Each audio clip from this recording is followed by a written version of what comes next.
Want to create a compelling presentation in half the time? Grab your copy of the C Method's presentation and speech template. This free template will help you plan, write, and prepare a speech or presentation that will engage, influence, and inspire your audience every time. Download it for free at thecmethod.com/speech template. That's thecmethod.com/speech template. Welcome to Stand Out, Get Noticed, the podcast that helps you speak and present with rockstar confidence. I'm Christina Canters, your host and founder of the C Method Communication Skills Training. For free resources and to subscribe to the show, visit thecmethod.com. Well, hello there, rockstar. Christina with you here for episode 102 of Stand Out, Get Noticed. I hope you're doing great today. I'm doing pretty well myself.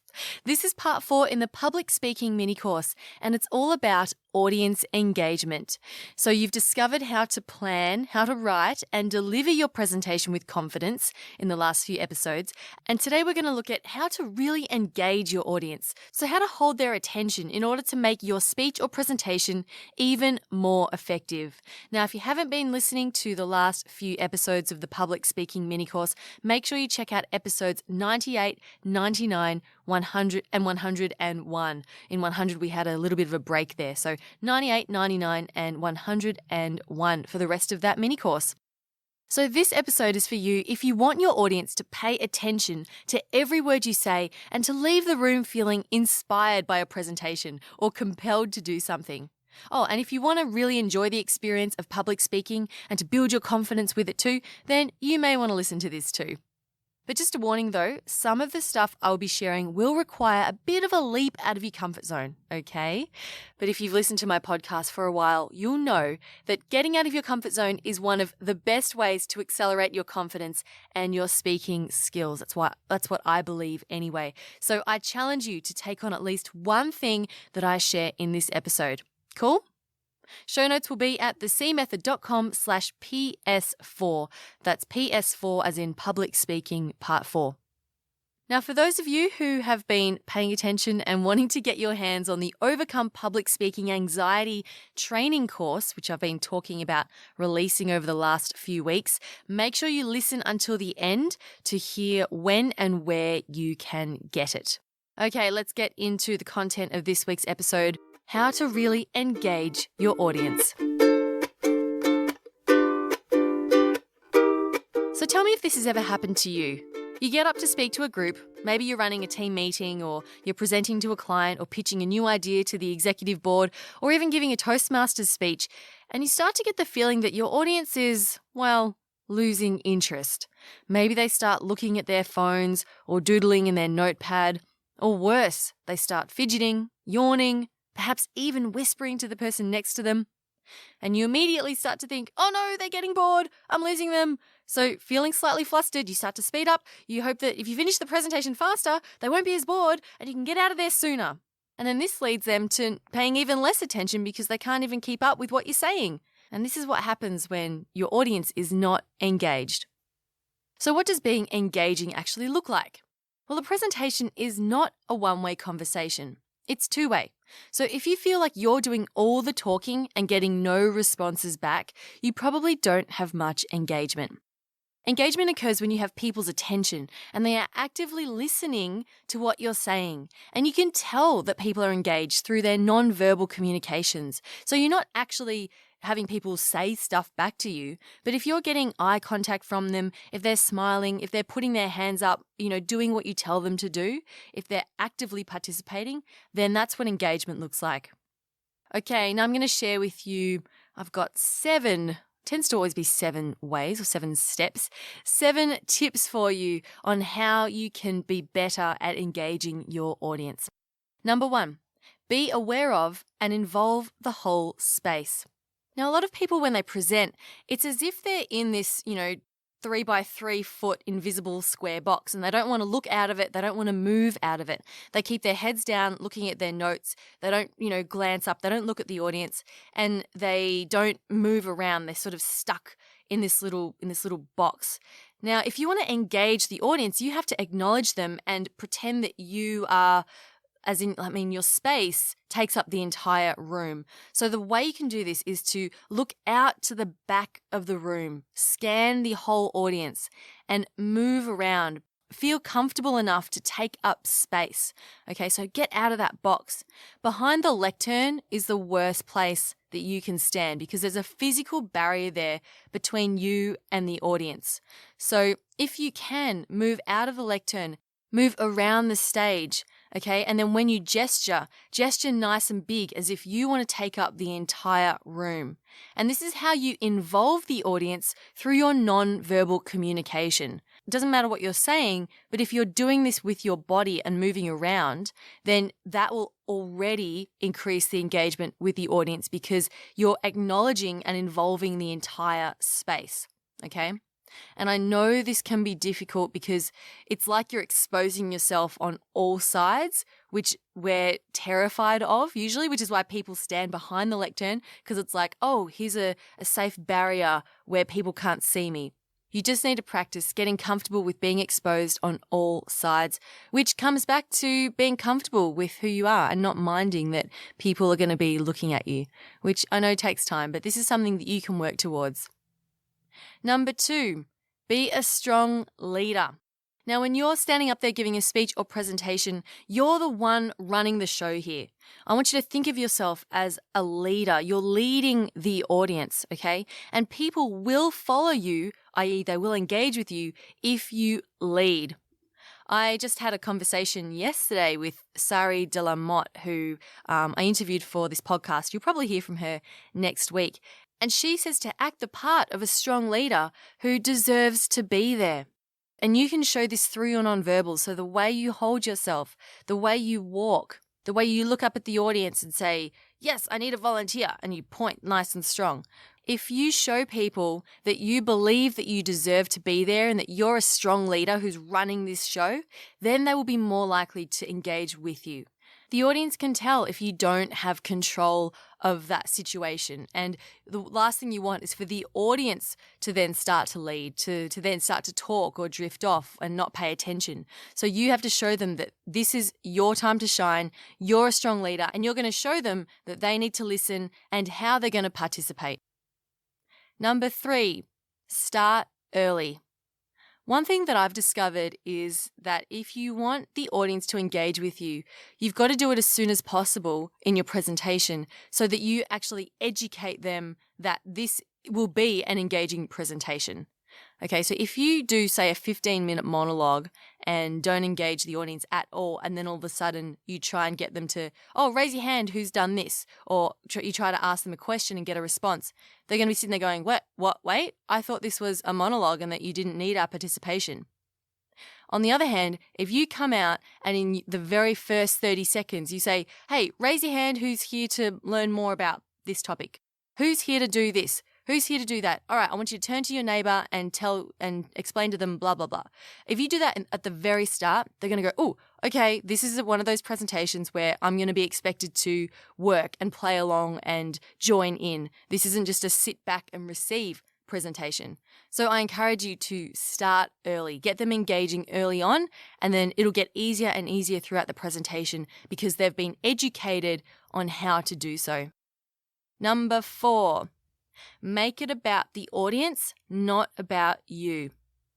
Most people, when they get up to present, they get up and they start talking about themselves and what they've done, and I'm going to talk about this and I'm going to talk about that. If you really want to engage your audience, you've got to talk about them. Think about why are they here? What did they want to get out of it? I mentioned this in the last point. You can get out there and instead of saying, I'm going to talk about this, you say, okay, we're all here to learn about XYZ. Now, who is here to do blah? And you raise your hand and you get them to raise their hand. You say, who else is here to do this? Who's from here? Who's from there? So you want to get that feedback from the audience nice and early and get them understanding that this presentation is actually about them and it's about the results that they're going to get as a result of what you're going to talk about.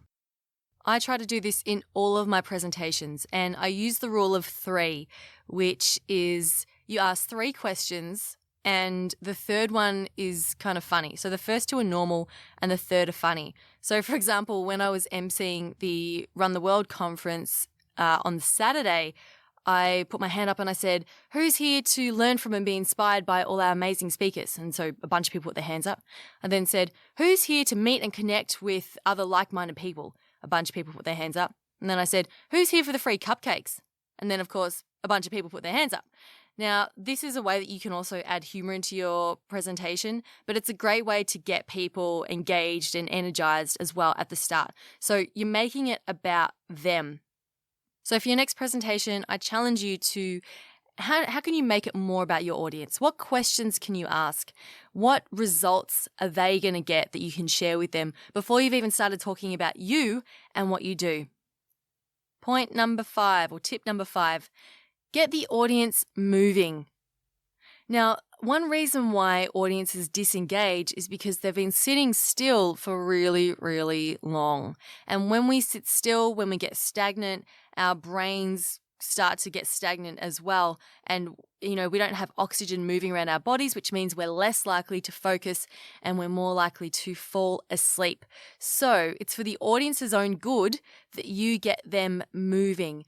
Now, I'm not talking about, you don't have to do like an aerobics exercise with them, but you can get them doing something as simple as clapping their hands. You can get them to stand up and talk to each other. Movement means that their brains will fill with oxygen and they'll be much more likely to be alert, awake, and engaged throughout the rest of your presentation. One thing that I like to do is I'll ask a question and maybe get a volunteer from the audience and say, hey, can you share what you just talked about or something that you've learned? And after they share, I tell everyone to give them a round of applause. Now, this works in 2 ways because not only does it make the person who just shared feel good because now they're getting a little reward, they're getting an applause, but it means the rest of the audience is getting more energized too because they are clapping. And if I'm getting people to talk to each other, so for example, introduce yourself to someone you haven't met and tell them what your biggest takeaway was from the last presentation, or, what's one thing you're here to achieve, I'll get them to stand up and do that because simply standing up gets them moving a little bit more, moves the oxygen around their body, helps them to engage and focus more. Tip number 6, lead by example. Pretend that you're an aerobics instructor at the front of an aerobics class. Now think about what an aerobics instructor looks like. How much energy do they have? Are they at 80%? Are they like, yeah, come on guys, kick your legs up, put your hands in the air? No, they are at 150% energy. They're going, come on! Their movements are big and sharp and they're super smiley and bouncy and so over the top. But the thing is, that's what they need to be at if they want you to get up to even 80%. An aerobics instructor is not going to get their class up to 100% energy if they are only at, say, 80% themselves. So it's exactly the same with you when giving your presentation or your speech. If you want people to follow along, raise their hands, clap, or whatever, you need to lead and show them how to do that and do it extra energetic.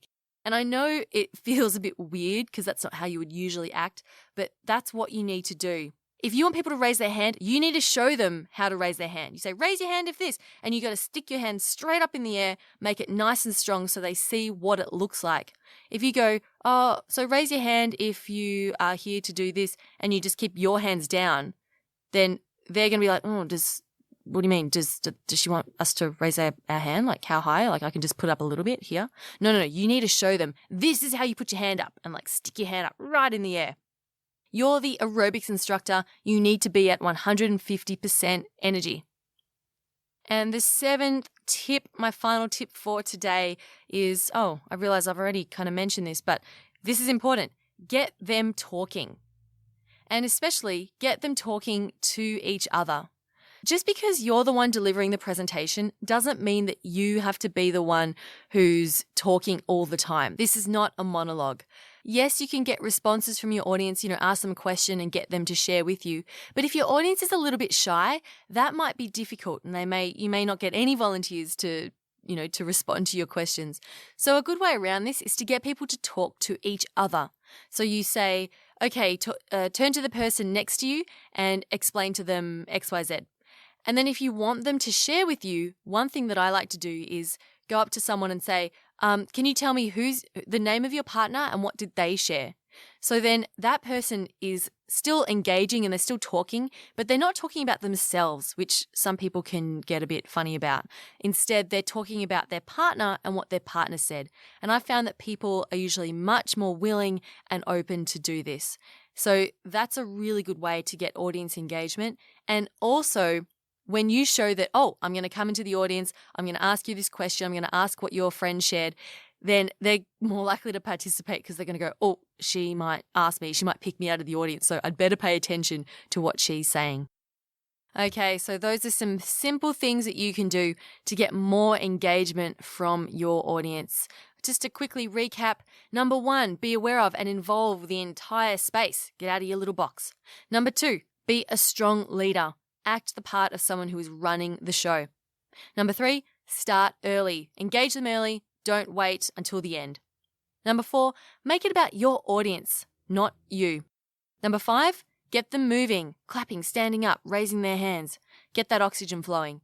Number 6, lead by example. Be the super energetic aerobics instructor.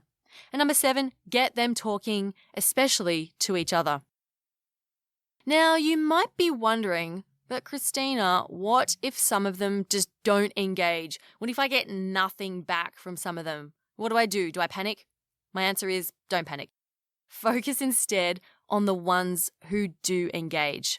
So not everyone is going to be happy about participating. Now, if you're a strong enough leader and you speak with enough conviction and energy, then most people should engage, right? They will be happy to follow you.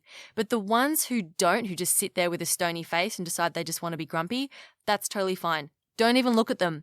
Focus on the ones who are engaging. And don't be disheartened if they don't respond. But as long as you focus on what you can control and focus on the people who are engaging with you, keep on doing that, and that will definitely help. Okay, so those are my tips for better audience engagement when presenting to a group. Show notes will be at thecmethod.com/PS4 if you want a written recap of those tips or if you want to send it on to someone who you think could also benefit. Okay, moving on to some news. Now, if you've been listening the last few weeks, you'll know that I am preparing to launch a public speaking training course, and it's called Overcome Public Speaking Anxiety. And it's designed to help you do just that, to overcome your nervousness, fear, and anxiety around public speaking. Now, I had originally planned to launch it today, but I have had some technical difficulties with the launch, which I'm not too happy about. But hey, this sometimes happens. I'm fully aware of it. So I'm delaying the release of it. But if you do want to be one of the first to get it, I am putting it up for pre-sale, which will give you 50% off the regular price. So I'm putting that up now, and it's available to purchase in the pre-sale, and you'll be the first to get your hands on it, also at a very nice discount. So a little bit more about the actual course. Like I said, Overcome Public Speaking Anxiety. The reason why I'm focusing on this is because public speaking is 80% mindset and 20% skill. And by this, I mean that you can have great content written out, but if your thoughts are crippling you, it's going to hold you back and prevent you from being as confident and effective as you can possibly be.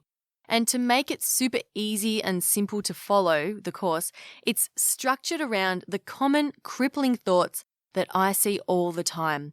Thoughts like, I can't mess up, I have to be perfect, and I have to know the answer to every question, and I have to remember everything. I dive deep into each of these beliefs and I show you step by step how to overcome each one. And then each lesson comes with an exercise for you to do to help you to shift your beliefs around that crippling thought and to build your confidence for your next speaking experience. I'm super excited about this training and I can't wait to release it. I am super bummed that I can't get it to you this week, but hey, I realize that I can't always be perfect too. So that's the course. If you have any questions about it, email me cc@thecmethod.com. But But if you do want to be one of the first to get your hands on it for a very nice discount of 50% off, go to thecmethod.com/anxiety course. That's thecmethod.com/anxiety course to be one of the first to access it. Okay, and that's all from me this week. Thank you so much for spending some time with me today. Keep on being awesome, and I'll talk to you next week. My name's Christina Canters, and this has been Stand Out, Get Noticed.